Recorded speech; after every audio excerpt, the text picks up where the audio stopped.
Morkel খালি করে দিয়েছে, কারো মার্কল যেন আমার মতন খালি না হয়। আর 5টা বছর ক্যালেন্ডারের পাতায় দিনগুলো কেবল সংখ্যা হয়ে ফিরে ফিরে এসেছে, কিন্তু বীরভূমের ইলামবাজার ব্লকের গোপালনগর গ্রামের সেই মাটির ঘরটায় সময় যেন থমকে দাঁড়িয়ে আছে 2021-এর এক অভিশপ্ত বিকেলে।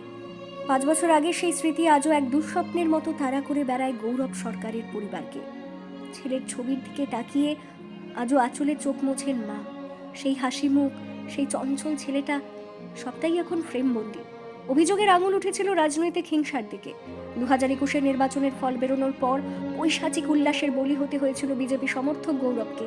অভিযোগ, তাকে বেধড়ক মারধর করে কেড়ে নেওয়া হয়েছিল তার প্রাণ। সেই থেকে শুরু এক অন্তহীন লড়াইয়ের। গৌরবের পরিবারের আক্ষেপ, ঘটনার পর পুলিশের দরজায় দরজায় ঘুরেও মেলেনি কাঙ্ক্ষিত বিচার। দীর্ঘ 5টি বছর কেটে গিয়েছে চোখের জল আর দীর্ঘশ্বাসে। তবে সম্প্রতি রাজ্যে রাজনৈতিক পট পরিবর্তনের পর বিজেপি সরকার ক্ষমতায় আসতেই নতুন করে বুক বেঁধেছেন গৌরবের মা। তার অস্ফুট স্বরে ঝরে পড়ছে দীর্ঘদিনের জমে থাকা যন্ত্রণা, নতুন করে জেগে ওঠা আশার সুর। তিনি বলছেন, এতদিন অপেক্ষা করেছি, বুক ফাটা কান্না কেউ শোনেনি। এবার হয়তো আমার ছেলের প্রাণ কেড়ে নেওয়ারা সাজা পাবে। এখন সরকারের উপর আমাদের ভরসা বেড়েছে। ভালো হয়েছে তো। এখন এখন যারা অন্যায় করেছে তারা সাজা পাবে। এখন সব দেখি এখন কি করে সব।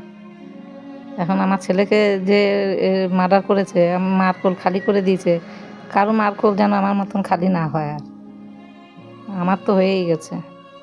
এখন চাই সবাই শান্তভাবে থাকুক, এরকম না হয়।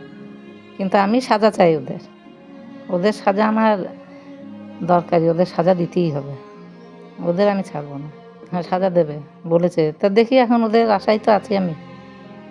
5 বছর থেকে তো ওদের আশায় আছি। ওরা তো বলেছে দেবে, এখন দেখি কি করে। গোপালনগর গ্রামেই তৈরি করা হয়েছিল গৌরবের শহীদ বেদি। অভিযোগ, সেই স্মৃতিটুকুও সইতে পারেনি দুষ্কৃতীরা। ভেঙে গুড়িয়ে দেওয়া হয়েছিল ওই বেদি, কিন্তু দমানো যায়নি আবেগ আর ভালোবাসাকে। আবারও সেখানে নতুন করে মাথা তুলে দাঁড়িয়েছে শহীদ বেদি, যা প্রতিদিন মনে করিয়ে দেয় এক তরুণ প্রাণের অকাল বলিদানের কথা। আজও গৌরবের ছবি হাতে নিয়ে কান্নায় ভেঙে পড়েন তার মা। পরিবারের দাবি এখন একটাই, গৌরব সরকার হত্যাকাণ্ডে জড়িতদের অবিলম্বে গ্রেপ্তার করে আইনের পথে এমন দৃষ্টান্তমূলক শাস্তি দিতে হবে যাতে আর কোনো মায়ের কোল এভাবে খালি না হয়। 5 বছর আগে যে ছেলেটা ঘর থেকে বেরিয়ে আর ফেরেনি, তার বিচারের আশায় প্রদীপ জ্বালিয়ে বসে আছেন এক বৃদ্ধা মা। রাজনৈতিক ডামাডোলের ঊর্ধ্বে এক বিচার প্রার্থী হৃদয়ের হাহাকার। এখন দেখা নতুন সরকারের হাত ধরে সেই দীর্ঘ প্রতীক্ষার অবসান ঘটে কিনা।